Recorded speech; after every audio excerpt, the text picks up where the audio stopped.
اعلم أنك لن تلقى الله حتى تموت، فينبغي للمحب الصادق أن يكون محبا للموت غير فار منه. قال رسول الله صلى الله عليه وسلم: من أحب لقاء الله أحب الله لقاءه، ومن كره لقاء الله كره الله لقاءه. ولا يكره لقاء الله عباد الله إلا من فسدت أحواله وساءت أعماله.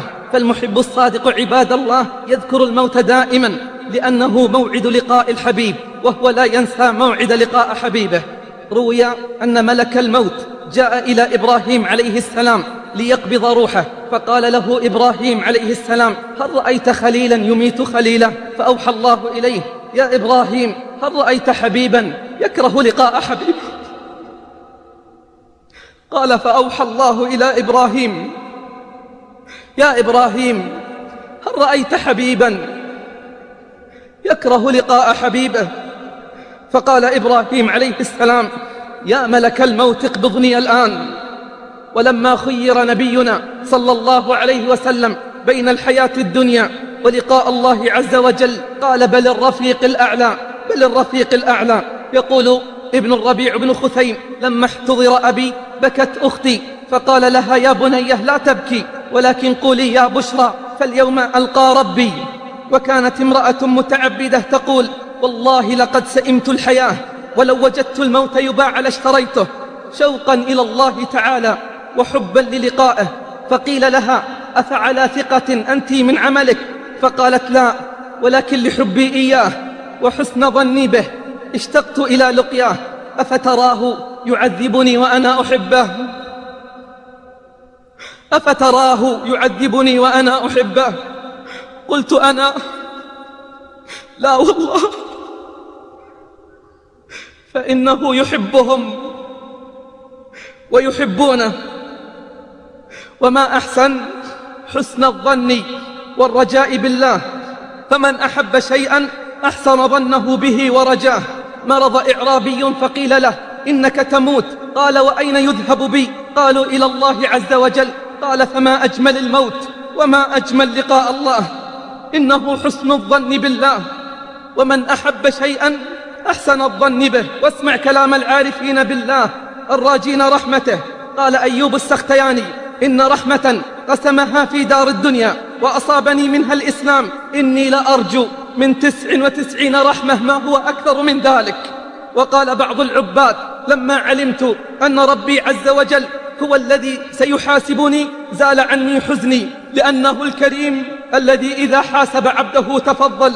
قال أحمد بن الحواري: سمعت أبا سليمان الداراني ووقفت عليه وهو لا يراني، فسمعته يقول مناجيا ربه: لئن طالبتني بذنوبي لأطالبنك بعفوك، ولئن طالبتني بتوبتي لأطالبنك بسخائك، ولئن أدخلتني النار لأخبرن أهل النار أني أحبك، ولئن أدخلتني النار لأخبرن أهل النار أني أحبك. يا الله، يا الله، لو يعلم المدبرون عنه كيف انتظاره لهم ورحمته إياهم وشوقه إلى ترك معاصيهم، لتقطعت أوصالهم شوقا إليه. هذه إرادته في المدبرين عنه، فكيف بالمقبلين عليه؟ وإني لأرجو الله حتى كأنني أرى بجميل الظن ما الله صانع. قال ابن المبارك: جئت إلى سفيان الثوري عشية عرفة وهو جاث على ركبتيه وعيناه تهملان، فقلت له: من أسوأ هذا الجمع حالا؟ قال: الذي يظن أن الله لا يغفر لهم. قلت: من أسوأ هذا الجمع حالا؟ قال: الذي يظن أن الله لا يغفر لهم. أليس هو الذي قال: ورحمتي وسعت كل شيء؟ يا الله، من الذي يحصي نعمك ويقوم بأداء شكرك إلا بتوفيقك وإنعامك وفضلك؟ وإني لأدعو الله أطلب عفوه، وأعلم أن الله يعفو ويغفر. لئن أعظم الناس الذنوب فإنها، وإن عظمت ففي رحمة الله تصغر. قال الربيع بن أنس: علامة حب الله كثرة ذكره، والشوق إلى لقائه. فمن أحب شيئا أكثر من ذكره وأحب لقاءه. مت بداء الهوى وإلا فخاطر، وأطرق الحي والعيون نواظر. لا تخف وحشة الطريق إذا جئت، وكن في خفارة الحب سائر. واصبر النفس عن سواهم، فإن لم تجب لصبر فصابر. وصم اليوم واجعل الفطر يوما فيه تلقى الحبيب بالبشر شاكر. وافطم النفس عن سواه، فكل العيش بعد الفطام نحوك صائر. يا أخا اللب إنما السير عزم، ثم صبر مؤيد بالبصائر. يا لها من ثلاثة من ينلها يرقى يوم المزيد فوق المنابر. كان يحيى بن معاذ الرازي يردد دائما ويقول: إلهي إن كان صغر في جنب عطائك عملي، فقد كبر في حسن رجائك أملي. اللهم إن كنت غير مستاهل لما أرجو من رحمتك، فأنت أهل أن تجود على المذنبين بفضل سعتك. إلهي لو ما عرفت من عدلك ما خفت من عذابك، ولولا ما عرفت من فضلك ما رجوت ثوابك. إلهي إن كنت لا تعفو إلا لأهل طاعاتك، فإلى من يفزع المذنبون؟ وإن كنت لا ترحم إلا أهل تقواك، فبمن يستغيث المسيئون؟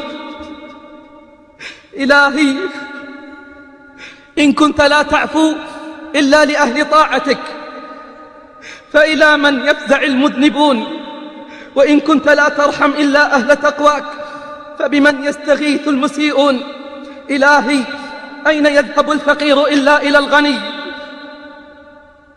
وأين يذهب الذليل إلا إلى العزيز؟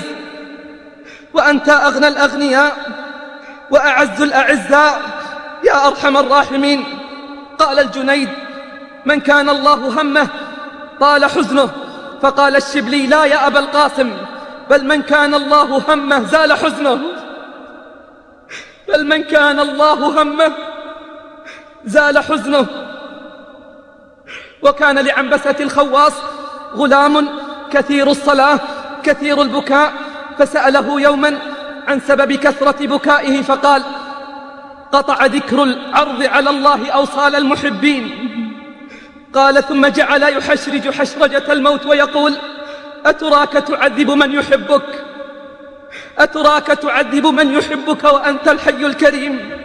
قال: فلم يزل يرددها حتى والله أبكاني. وكان يحيى بن معاذ الرازي يقول: يا من ذكره أعز علي من كل شيء، لا تجعلني بين أعدائك غدا أذل من كل شيء. قال ابن القيم: من عرف قدر مطلوبه هان عليه ما يبذل فيه. وقال الإمام الهروي: وأعظم الرجاء رجاء أرباب القلوب، وهو رجاء لقاء الخالق الباعث على الاشتياق. وهذا الرجاء هو محض الإيمان وزبدته، وإليه شخصت أبصار المشتاقين. وهل للمحب راحة إلا عند لقاء حبيبه؟ وهل للمحب راحة إلا عند لقاء حبيبه؟